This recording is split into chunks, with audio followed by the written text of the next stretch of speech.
All right, folks, we are live on YouTube now. We're going to begin recording, and Mayor Higdon, you're going to be ready to go whenever you'd like. Good evening. This is Matthews Mayor John Higdon. Welcome to our May 11th, 2020 Town Board meeting. I'd like to remind those that are watching that due to Mecklenburg County's COVID-19 stay-at-home order, this meeting of the Matthews Board of Commissioners will be conducted remotely using the Zoom virtual meeting platform. You can watch along, and as some of you are, on YouTube.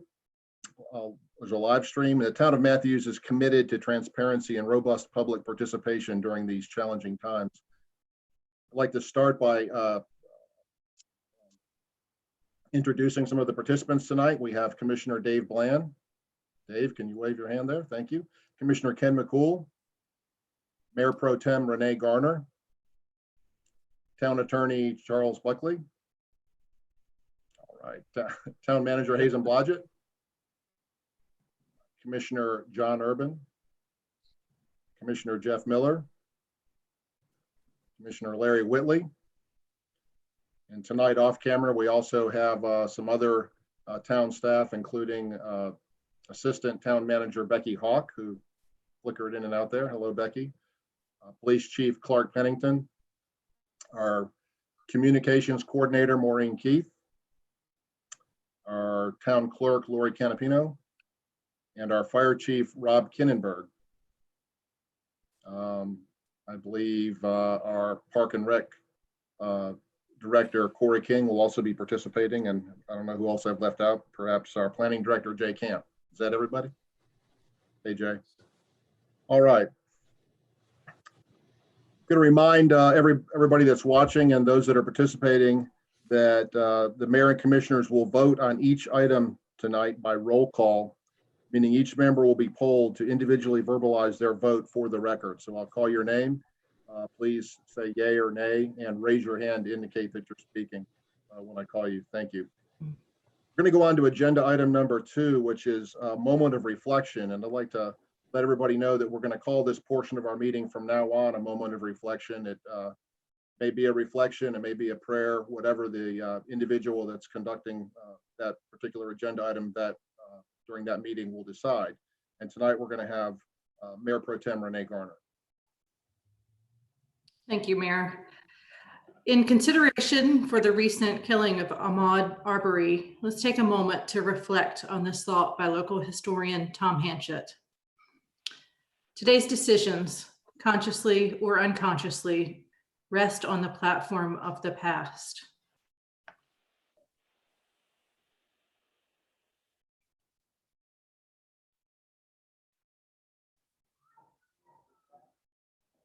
Thank you, Mayor Pro Tem Garner. Are you finished? Okay, thank you. It was a horrific thing that happened there, and we're certainly keep the families in our concerns and prayers. Let's move on to agenda item number 3, the Pledge of Allegiance. So I'm going to hold my flag up. I pledge allegiance to the flag of the United States of America and to the republic which it stands, one nation, under God, indivisible, with liberty and justice for all. Thank you. Moving on to agenda item number 4, we're going to receive an update on the COVID-19 Emergency Operations Center activities from Commander Rob Kinnenberg. Rob? Mayor, council members, good to see you again. Since our last council Zoom meeting, just like to give you a brief update on activities that have been going on. As of 8 o'clock this morning, the county had 2,129 cases and had experienced 63 deaths among our population. Here in Matthews, we currently have 25 residents who are in isolation in 10 locations throughout our community. As you're aware, last Friday, the county order expired, and under the state order, we moved into what's being termed phase 1, I think the most important thing to remember is there is still a stay-at-home order in effect, even as we transition and move through phase one. Phase one still limits mass gatherings to 10 or less. Restaurants and bars are still prohibited from dine-in and on-premise consumption. Our emphasis has switched to the at-risk population. Phase one also has eliminated a difficult distinction between essential and non-essential businesses. Phase one does allow retail business to open at a 50% occupant capacity, provided that they can comply with certain distancing and transmission precautions. People are allowed to gather outdoors if they follow transmission precautions. Child care has been opened up for workers, children of workers. Phase one also seeks to promote the wearing of masks whenever outside the home to protect others. On Friday, the county's call center closed, and we are directing inquiries about COVID and business operations to 211, to the state call center. And as of today, the county's Joint Information Center moved to a virtual format. During phase one, the county's outlined several the state has outlined certain goals for phase one. They want to improve COVID surveillance or determine source tracking. The state is tracking that metric. Lab confirmed cases should be decreasing over 14 days. That's goal 2. The percent of tests returning as positive should be decreasing. That's goal 3. And the total number of hospitalizations related to COVID should decline over a consistent 14-day period.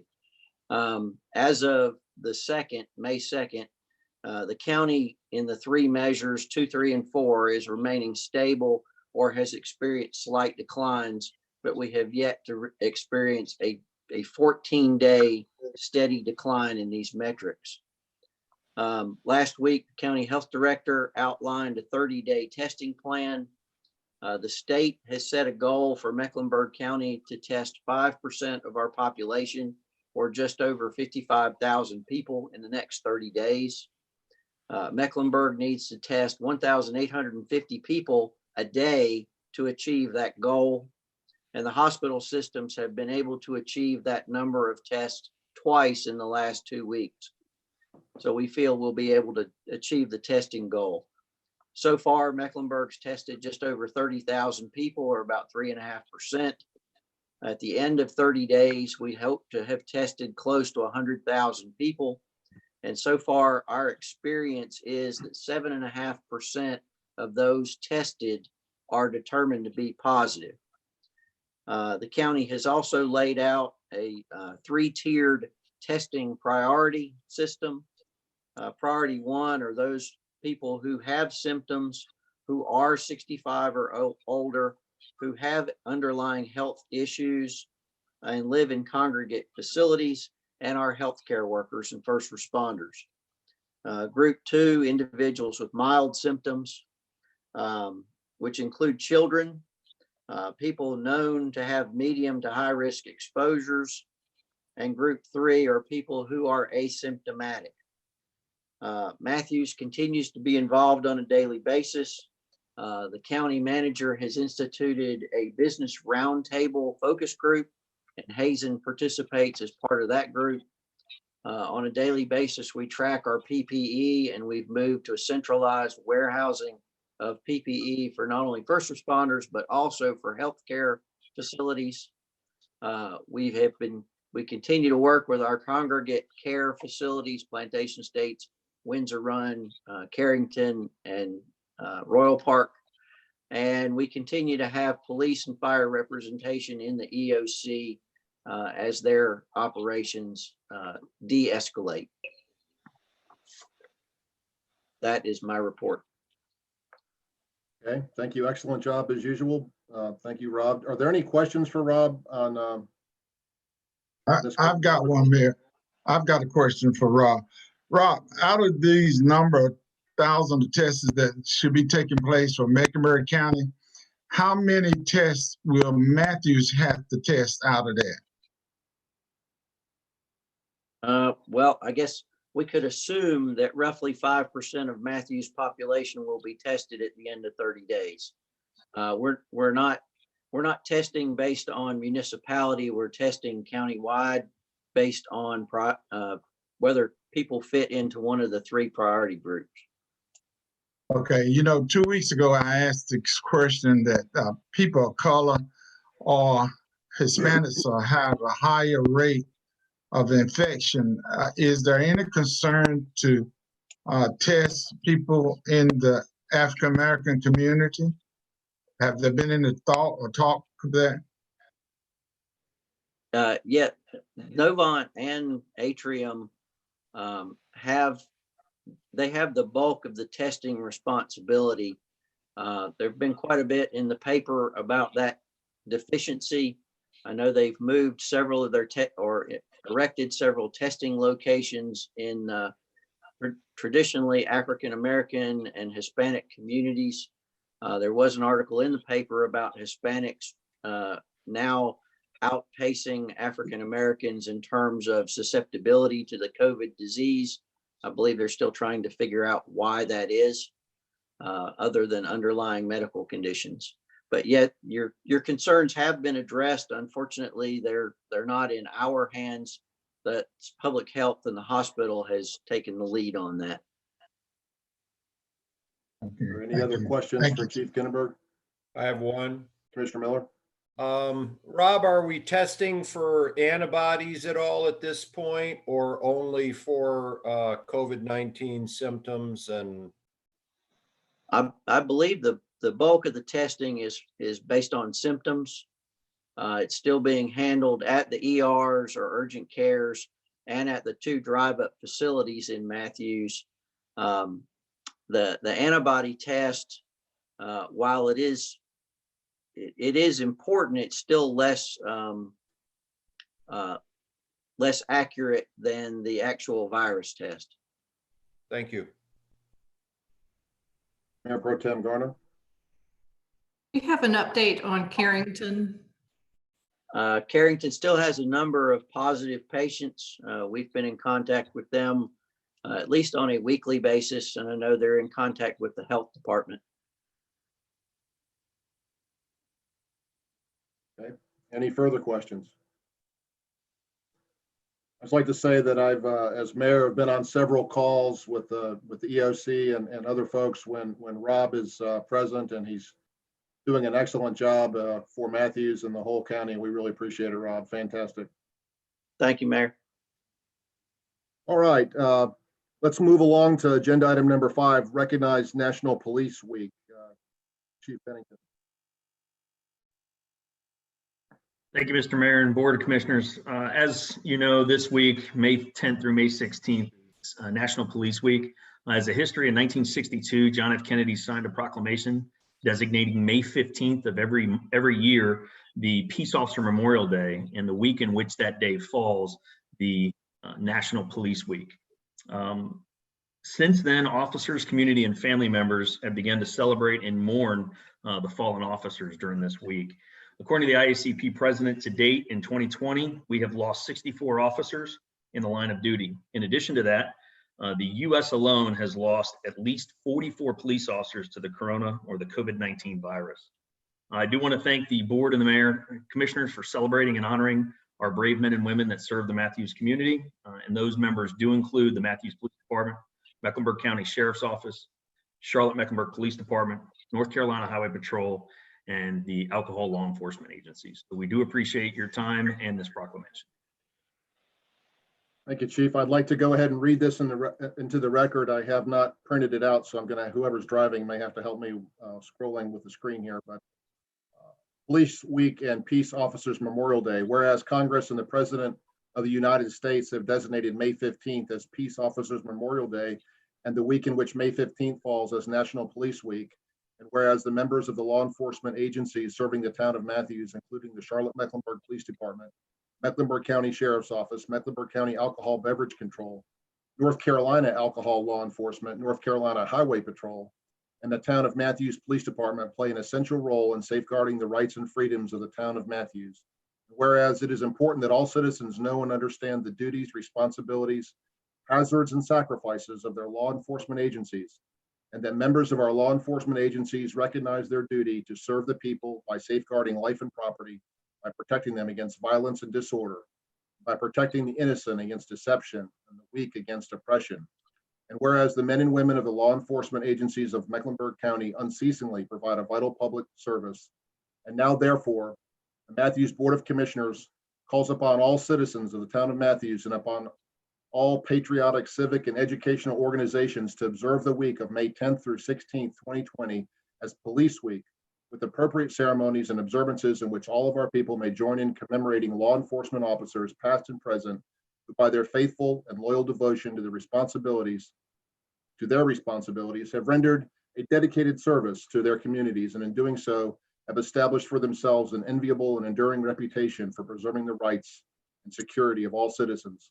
Therefore, we do hereby proclaim the week of May 10th through 16th, 2020 as Police Week, and call upon all citizens of Matthews to observe the 15th of May, 2020 as Peace Officers Memorial Day in honor of those law enforcement officers who through their courageous deeds have made the ultimate sacrifice and service to their community or become disabled in the performance of duty.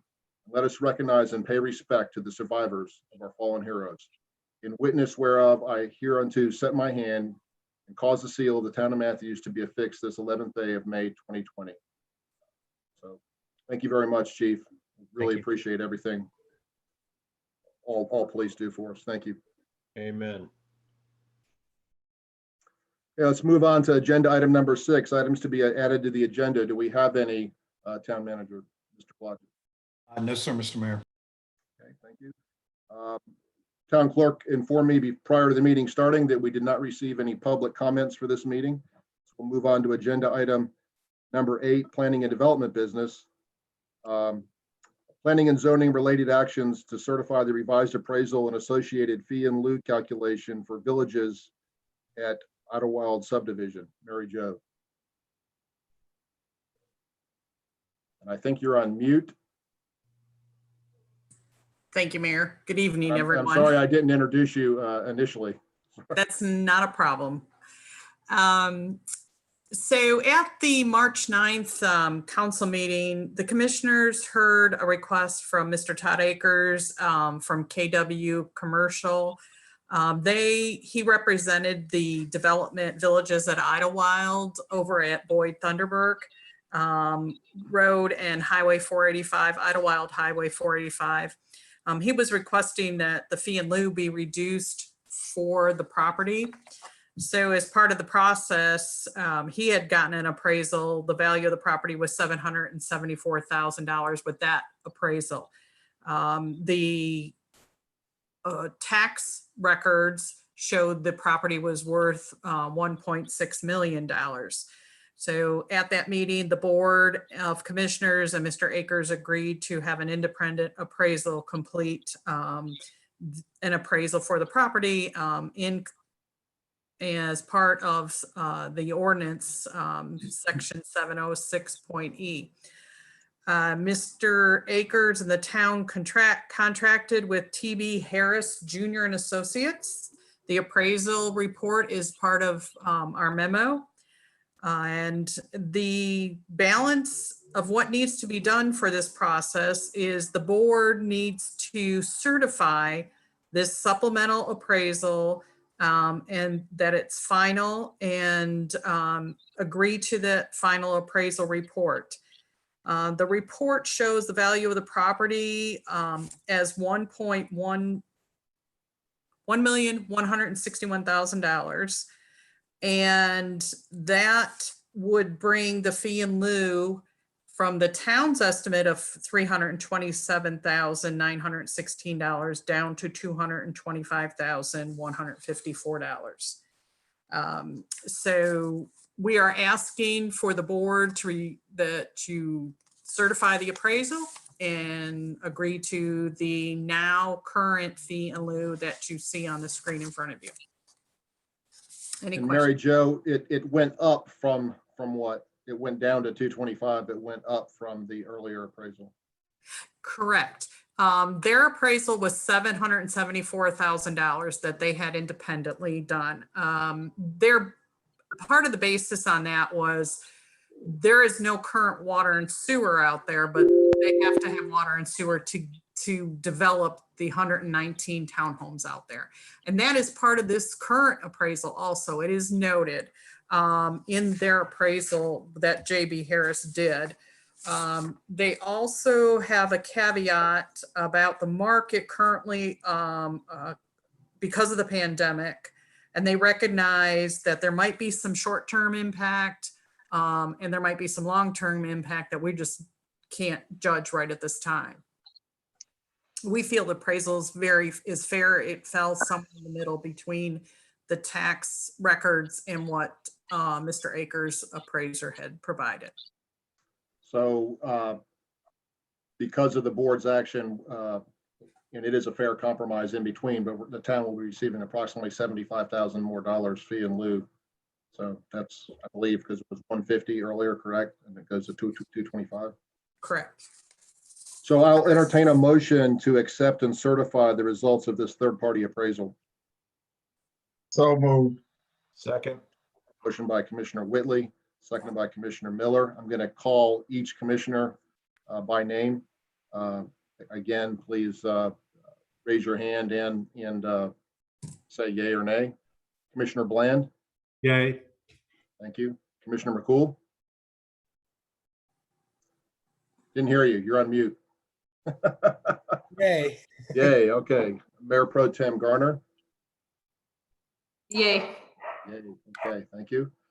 Commissioner Urban. Yes. Commissioner Whitley. Yes. Commissioner Miller. Yes. And I vote affirmative as well. So that passes unanimously. Thank you. Move on to agenda item 9, the consent agenda. Entertain a motion. I'll make a motion that we approve the consent agenda, but I don't have the items 9A through 9D. Second. Okay, we have a motion by Commissioner Miller, a second by Commissioner McCool. Again, I'm going to have to do a roll call, so I'll call you by name, and please indicate your preference for voting. Commissioner Bland. Okay, you were on mute, but I think that's a yay. Right? Commissioner McCool. Yay. Mayor Pro Tem Garner. Yay. Commissioner Urban. Yes. Commissioner Whitley.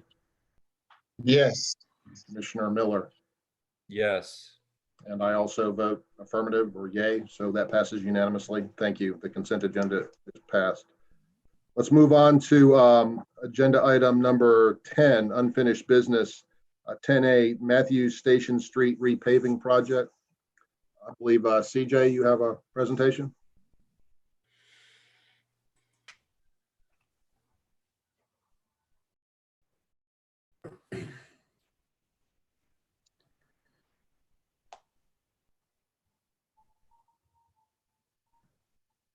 CJ, if you're speaking, you're on mute because we can't hear you.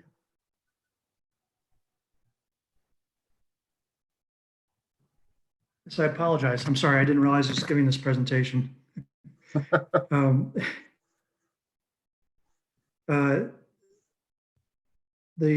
manager and or the assistant manager may be a little bit better suited to this, but it's That's my fine. understanding. Would you like me to take care of it, CJ? If you don't mind, that would be great. Thank you. Sure, I'm happy to. Mayor and members of the board, so at your last meeting, you approved a paving contract for Matthews Station Street that was for $590,000. And at that time, you approved general fund dollars to sort of front the money so that we could move forward with that paving contract. But the intention was to go out and seek financing to be able to make payments on that project over a couple of years to keep the annual payments at a more manageable level. So in order to make that financing process legal, there's an interesting quirk in the state law that requires that you have something of collateral that you are also taking out debt on, because it's very difficult, though I guess technically possible, that if we were to default on the debt, they could come tear up the road and take their pavement back, but that really probably wouldn't do them a lot of good. So it creates kind of this interesting situation where we have to have something that they could technically physically put their hands on if they needed to. And so because we are looking to use tourism dollars to make this debt service payment in accordance with preparation of this roadway for the Republican National Convention being tourism qualified project, we identified that the Fullwood Theater would benefit from sound system improvements that we wouldn't maybe otherwise be doing at this time, but is really necessary. There's a lot of sound system there that's kind of out of date. It's maybe not working as well. So this is an opportunity to improve that facility. And so you combine both of those projects together and go out for debt on that new figure, which is a not to exceed number of $650,000. And so our finance director, Beth Blair, put out those bids to 3 banks. 2 banks were responsive, with Truist being the low bid. And so we are looking to move forward with financing with Truist at a 2.07% interest rate. And there should be what that annual payment is in there, Jay, if you don't mind. There it is. So we'll be looking at an annual debt payment of $138,138 over the next 5 years, again, using tourism funds to make those payments. Thank you, Becky. So this will require 2 motions. The first would be to consider awarding financing for $650,000 for paving contract and Fullwood Theater sound system. We're going to have to do a roll call vote. I can't get used to calling BB&T Truist yet. I've been a BB&T customer for about 40 something years, so I haven't got used to that yet. But we do need a motion and a roll call vote. I have a question. Sure. Go ahead, Commissioner Miller. Actually, it's, if you don't mind, it's 2 questions. The first is, didn't we spend $40,000 in the Fullwood Theater sound system 2 years ago? Hazen, do you recall that? So Corey is on the, I believe that was for the soundboard. Corey, can you fill us in on the details? Yes, can you hear me now? Yes. Yes, that was for the lighting. That was the light bulb, dimmer switches, I'm sorry. The dimmer, I'm calling them dimmer switches, but that was to replace that portion of it, strictly associated with the lighting. Okay.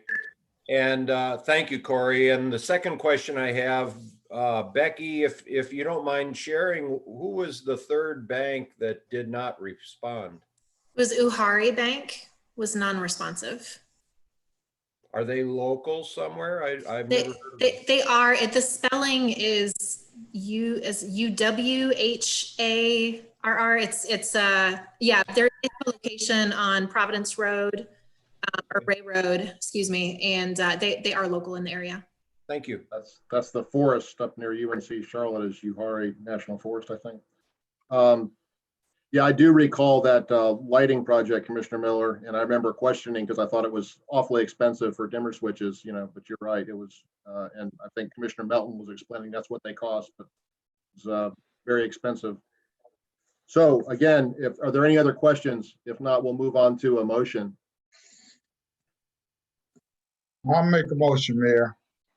I'd like to make a motion to approve the Truist Bank proposal for financing up to $650,000 for the paving contract for Fullwood Theater sound system over 59 months at a rate of 2.07% interest rate.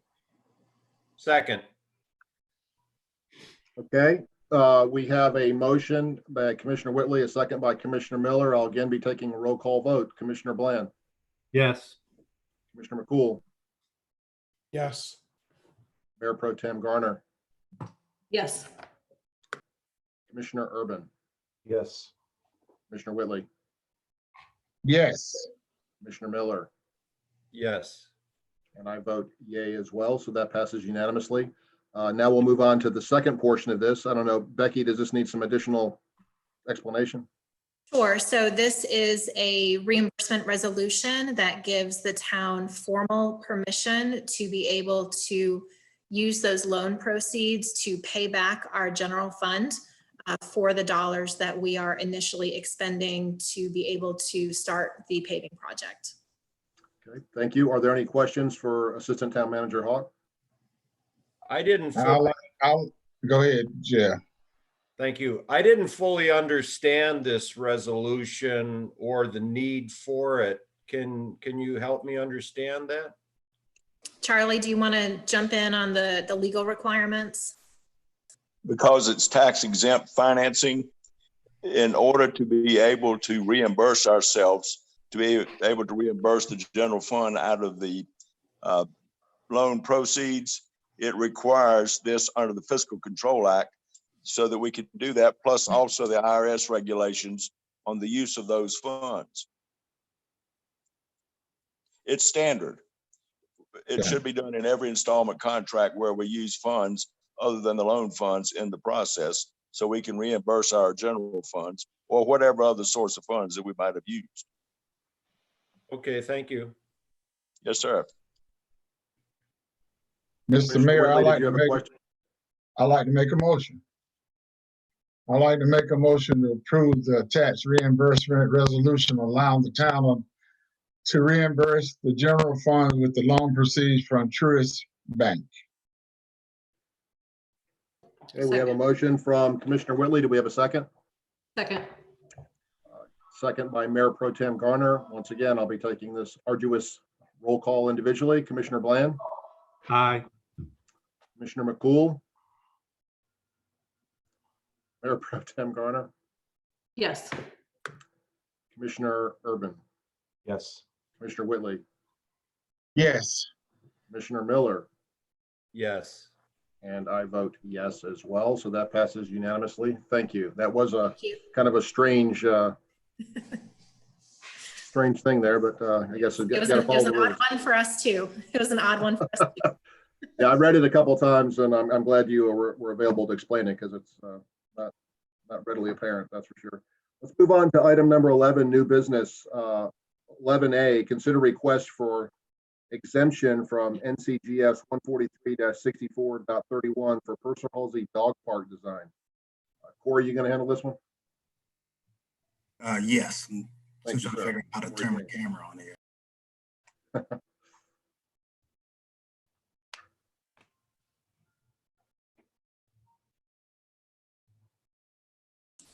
Corey, you're on mute. All right. So in FY20 capital improvement budget, there's dollars to deliver or install a dog park project in Purser Halsey Park. We're about to enter the design phase of it, and General Statute 143-64.31 stipulates that design services can only be procured based on the qualifications of the firms. But there is an exemption where if the, say, municipality does not expect these the costs to exceed $50,000, the town can exempt the project and allow costs to be one of those criteria used to select the firm. And in this case, we do not expect the design fees for the dog park design to exceed $50,000. So we would like to exempt it and just simply ask upfront costs to these design firms to help us with the dog park. And essentially that's what the ask is tonight, to exempt the project so we can move forward with the RFP to get started with design on the project. Corey, I have just one question, and I don't mean to be facetious, using the right word there, but a lot of the dog parks in the county are essentially a fence around an enclosed area. And so I'm questioning how that cost $11,000 to design. Well, that's an estimation. So with the dog park being part of the bigger park project, one, it's important that we, have these landscape architects look at it and help us make best decisions about where exactly, I guess, best place to put it, honestly. Okay, so positioning it. Okay. Positioning it, and some of it is going to be things like a, well, not a grading plan, losing my words here. Essentially where we have to show where the water is going to go. We are going to be disturbing earth. Erosion plan, sorry. We do have to produce an erosion plan to submit to Mecklenburg County. There is going to be some permitting necessary while we are going to disturb a space greater than 1 acre in size. So there is some planning and design work that needs to be done. 11,000 is, again, just an estimate based on baseline projections for project costs, design being 10 to 12% typically. Okay, fair enough. I hadn't considered some of those items, so that's not totally unreasonable. Are there any other questions for Corey? I have one small one. Mr. Miller? Corey, the general statute ending in .31 is in regard for competence and qualifications, I believe. They reference general statute .32 in the documentation. Is that the exemption from .31? Correct. .32 is the exemption allowed to municipalities. All right, very good. That's thank you. Would anybody like to make a motion? I'll make a motion. Thank you. To approve the exemption from NCGS 143-64.31 for Purser-Halsey Dog Park design. Okay, we have a motion from Mayor Pro Tem Garner. Do we have a second? We have a second from Commissioner Bland. Okay, any discussion, further discussion? Do we have to mention that the estimated cost is below $50,000?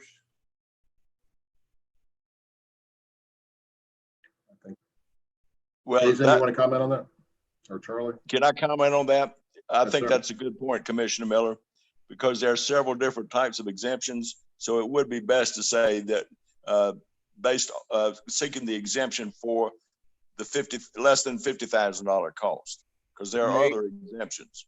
Renee, can you adjust your motion to include that it would be estimated cost less than $50,000 then? Sure. I make a motion to approve exemption from NCGS 143-64.31 for Purser-Halsey Dog Park design based on the exemption GS 143-64.32 with the cost not to exceed $50,000. Yes, ma'am. Second. So we have a motion, a very long motion from Mayor Pro Tem Garner, and a second from Commissioner Bland. I'm going to call roll count once again. So we'll start with Dave Bland. How do you vote, sir? Yes. Okay, Commissioner McCool, Yes. Mayor Pro Tem Garner, Commissioner Urban, Yes. Commissioner Whitley, Yes. Commissioner Miller, Yes. and I vote yes as well. So that passes unanimously. Thank you. We'll go on to new business item 11B, consider public art installation. And we're going to have, I believe, Melissa Johnson speak on this. Yes, hi, good evening. Good evening. All right, so on the memo is the proposed new public art that would be installed on the road hump that is between the McDowell Art Center and the Matthews Community Center.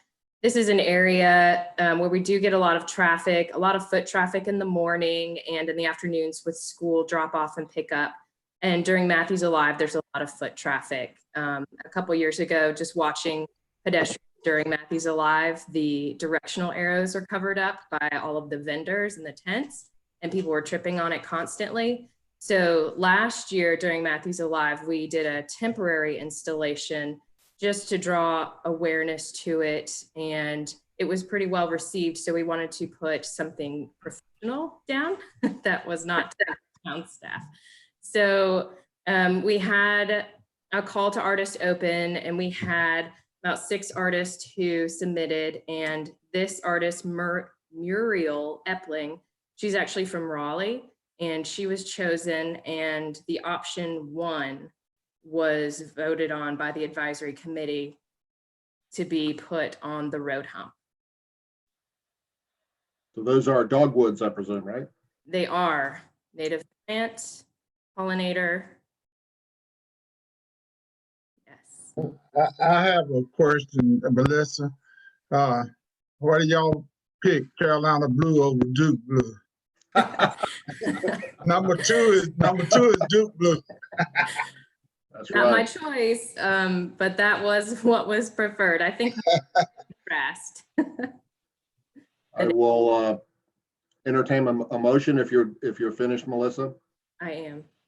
I'll make a Commissioner Miller, motion. Commissioner Miller, go ahead and make the motion.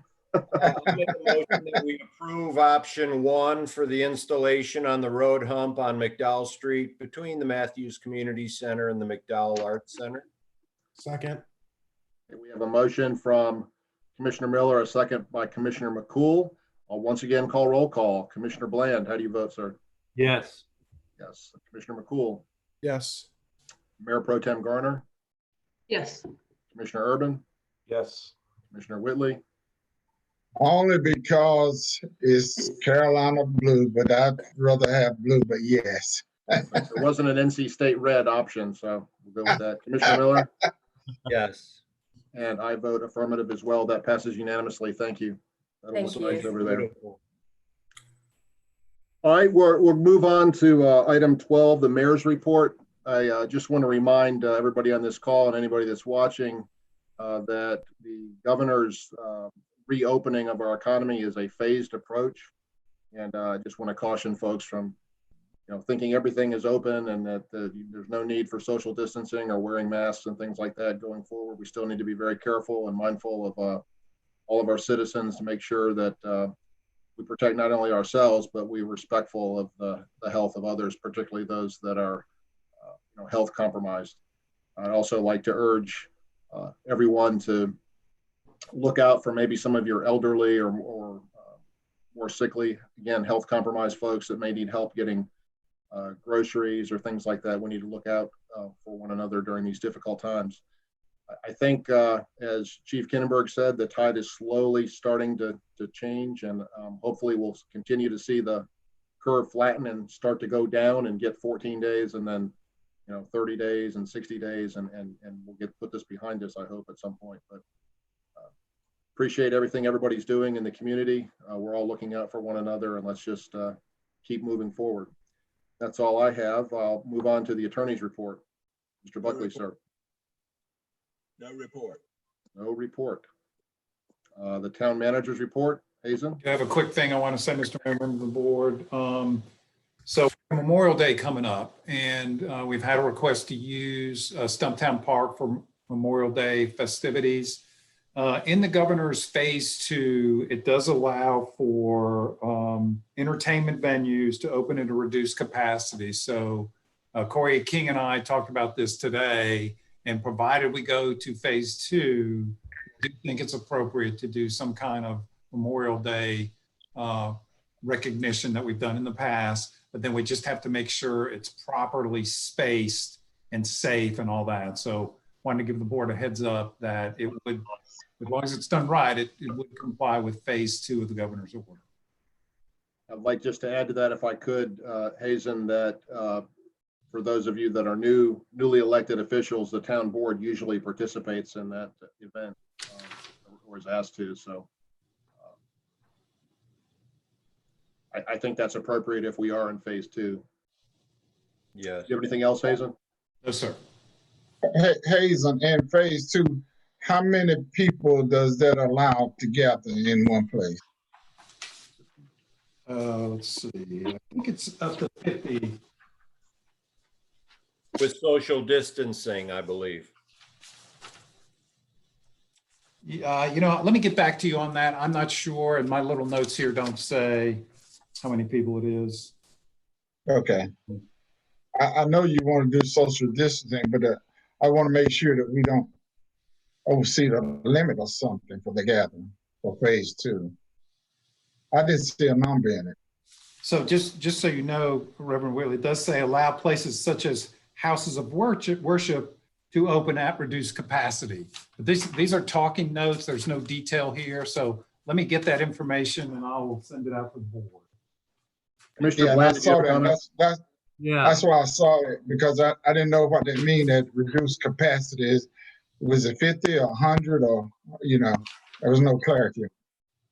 I'm, just very reluctant about. I don't see how on a place like that you could only have 50 people and keep them with social distancing and whatnot. I'm just very concerned about it. I'm concerned that we've moved too soon. We're not to the point where we can tell yet. Maybe we're not making a decision now. I'm just saying I'm keeping an open mind, but I think we got a ways to go. The race isn't over yet. We need to wait and see what's going to happen a little bit more. Oh, absolutely.